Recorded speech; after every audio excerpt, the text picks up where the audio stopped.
Assalamualaikum warahmatullahi wabarakatuh.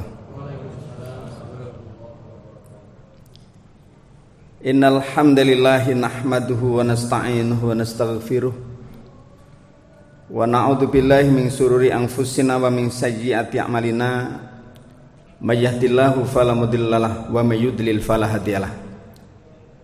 Asyhadu an la ya ayyuhalladzina amanu taqullaha haqqa tuqatih wa la tamutunna illa wa antum muslimun. Hadirin jamaah salat Isya dan tarawih yang mudah-mudahan selalu mendapatkan rahmat dan bimbingan dari Allah Subhanahu wa taala. Bersyukur kita kepada Allah, hari ini Allah izinkan kita, Allah beri pertolongan kepada kita semua untuk menyelesaikan tahapan-tahapan ibadah di bulan suci Ramadan untuk hari yang ke-18 ya. Malam 17, 16 ya. Sawangannya kok kepengin cepet selesai. 18 ya. Bapak Ibu sekalian, awal Ramadan itu bersama. Baik pemerintah, Nahdlatul Ulama dan Muhammadiyah. Kenapa sama? Karena posisi hilal bulan muda itu sudah mencapai 7 derajat. Kalau 7 derajat itu artinya sudah di atas 3 derajat yang menjadi kategori imkanur ru'yat yang dipedomani oleh pemerintah. Nanti di penghujung Ramadan itu posisi hilal baru 1,5 derajat. Jadi posisinya itu masih di bawah 3 derajat.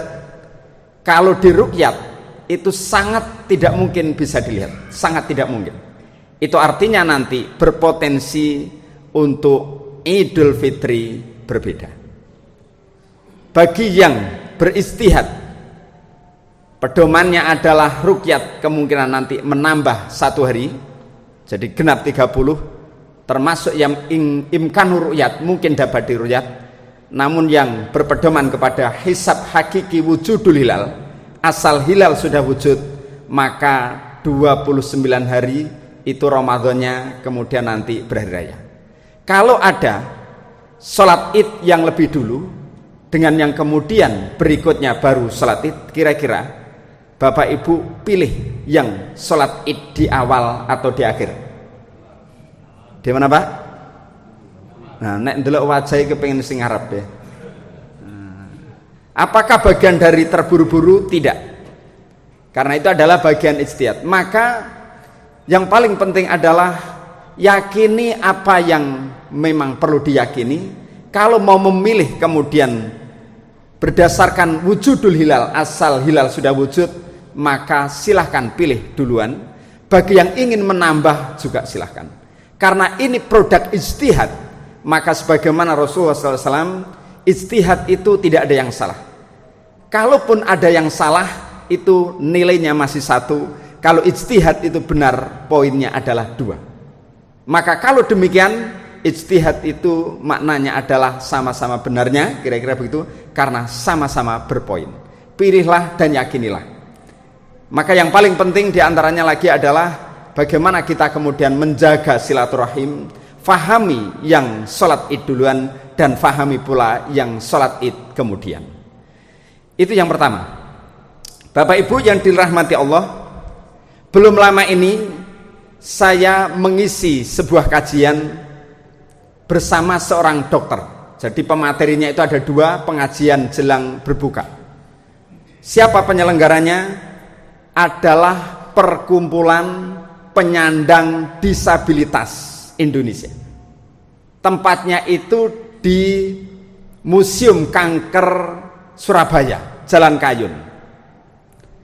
Nah, saya hanya punya waktu 5 menit saat itu untuk menyampaikan, sementara Pak Dokter memang ahli kanker, menyampaikannya cukup lama dan itu diperlukan. Jamaah yang hadir itu diantaranya adalah cukup banyak du'afanya. Nah, apa? Dalam kajian itu beliau menyampaikan, dan kemudian kalau masuk ruangan itu begitu menyeramkan. Karena posisinya itu beberapa toples kemudian gambar itu ada kanker-kanker di situ. Jadi kalau kita masuk begitu loh, begini itu. Jadi agak grogi juga kira-kira gitu. Nah, kemudian beliau menyampaikan bahwa Bapak Ibu katanya Pak Dokter ini, Bapak Ibu lihat running text itu. Jadi ada running text, itu akumulasi dari seluruh dunia ini orang meninggal gara-gara kanker serviks. Berarti kalau kanker serviks itu laki-laki apa perempuan, Pak? Perempuan ya. Itu adalah setiap 5 menit sekali, ini update dunia itu, setiap 5 menit sekali itu wafat, Pak. Makanya disebut sebagai kanker serviks itu pembunuh nomor 4 di dunia ya. Jadi kanker itu. Dulu mungkin tidak seberapa perhatian, 2010 mungkin juga tidak ada seperti itu, naik 2016, naik pula 2022, itu naik lagi, sekarang nomor 4 sekarang. Itu. Nah, apa faktor penyebabnya? Kata beliau, di antaranya adalah kurangnya menjaga kebersihan. Nanti saya kaitkan dengan tema bahwa tubuh kita ini ada hak orang lain, ada hak du'afa. Ya kira-kira begitu. Saya hubungkan di situ. Nah, apa faktor penyebab di antaranya? Adalah karena kurangnya menjaga kesehatan. Beliau bertanya, Bapak Ibu, kalau Bapak Ibu itu mau setelah, mohon maaf ya, setelah pipis, ya, kebetulan waktu itu yang banyak adalah ibu-ibu setelah pipis itu air yang digunakan untuk membersihkan air apa? Rata-rata itu menjawabnya adalah air keran. Menurut Bapak Ibu, air keran itu apakah bersih? Maka rata-rata menjawab bersih. Bapak Ibu, saya sekarang akan mengambil air keran ini. Kebetulan ini jelang berbuka ya. Air keran diambil, kemudian mau disuguhkan. Kalau ini memang bersih, silahkan Ibu minum. Kaget, loh kok diminum? Saya tidak mau. Kenapa kok tidak mau? Baru berpikir air keran itu ternyata tidak bersih-bersih amat. Artinya apa?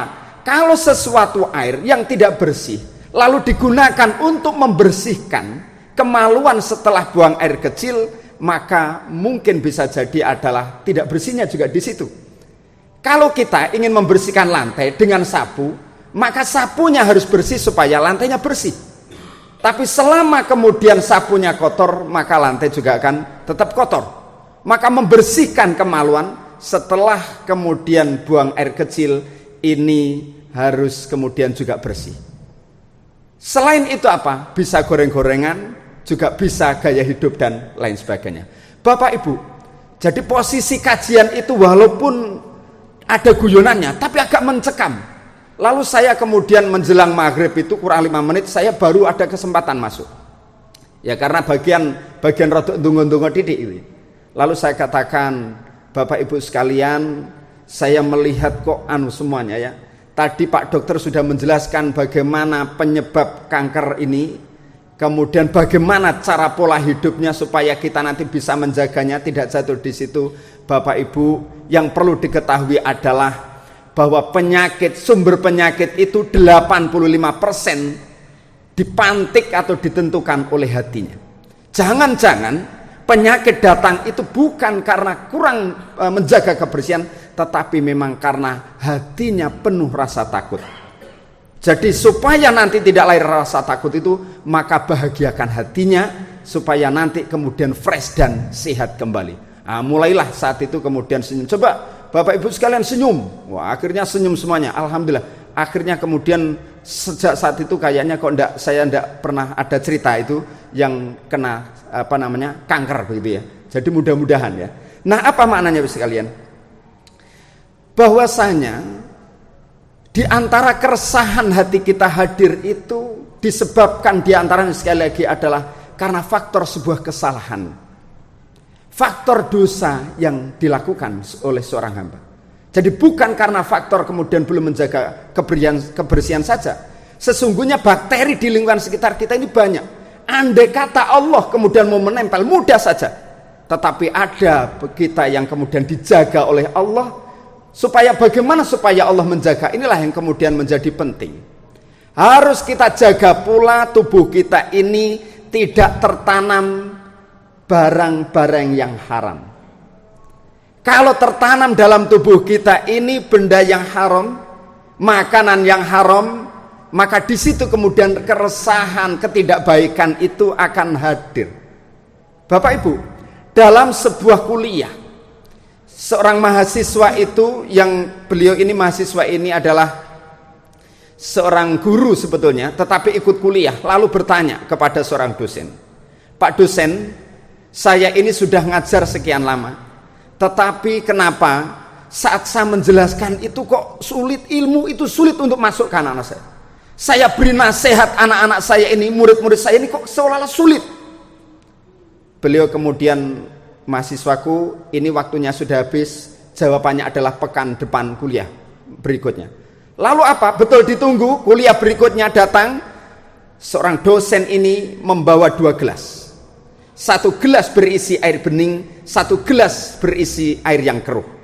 Apalagi yang dibawa adalah senter. Senter itu apa, Pak? Sentolop. Sentolop itu apa, Pak? Ya, senter itu. Ya, senter. Lalu senter ini dinyalakan. Kemarin ada yang tanya, lalu kemudian senter ini dinyalakan kepada gelas yang berisi air yang bening. Maka apa yang terjadi? Cahaya dari senter ini bisa menembus dari gelas yang berisi air bening ini. Bisa menembus. Kemudian disenterkan, disorotkan kepada segelas air yang di situ keruh airnya, maka cahaya itu tidak bisa tembus, justru kemudian kembali. Justru kemudian kembali. Maka apa maknanya? Mahasiswaku sekalian, cahaya ini adalah ilmunya Allah. Kalau kemudian gelas yang menerima itu adalah bersih, bening, maka akan mudah masuk ilmu itu dan bisa menembus, bisa memiliki manfaat ilmu itu. Tetapi kalau kemudian gelas ini kotor, kemudian airnya keruh, maka yang terjadi adalah cahaya ilmu itu akan kembali pemiliknya, yaitu Allah Subhanahu wa Ta'ala. Gelas yang bersih ini adalah pribadi-pribadi dari kita, anak-anak kita, yang kemudian rizki yang masuk ke perutnya itu adalah betul-betul dipastikan halal. Demikian juga orang tuanya tidak memakan kecuali rizki yang halal. Kenapa demikian?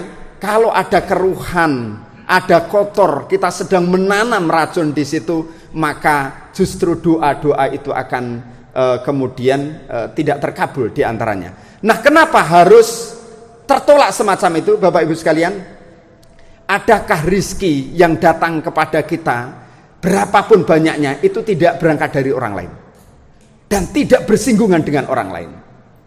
Maka sudah pasti bersinggungan. Satu contoh, kita berangkat bekerja, kemudian maka sepeda motor, mobil kita itu mengeluarkan karbon dioksida. Bukankah karbon dioksida itu adalah bagian racun yang bisa menyebar di lingkungan sekitar kita? Secara tidak langsung kita juga meracuni. Itulah sebabnya kenapa rizki yang kita peroleh sesungguhnya adalah bagian, ada hak orang lain. Belum lagi kemudian di lingkungan kantor kita, tidak ada dari kita yang kemudian tiba-tiba bekerja sendiri itu kemudian mendapatkan banyak itu. Maka masih membutuhkan karyawan kita, membutuhkan tanda tangan orang lain. Di situ maka ada hak orang lain. Jika kemudian apa yang kita peroleh kemudian kita keluarkan sebagai bentuk hak orang lain, terutama adalah para du'afa, maka yakinlah kebersihan itu akan lahir dari diri kita, akan lahir dari anak-anak kita, yang kemudian ilmu itu mudah masuk, setidaknya penyakit tidak akan mudah datang. Demikian Bapak sekalian, terima kasih dan mohon maaf. Billahi taufiq wal hidayah. Wassalamualaikum warahmatullahi wabarakatuh.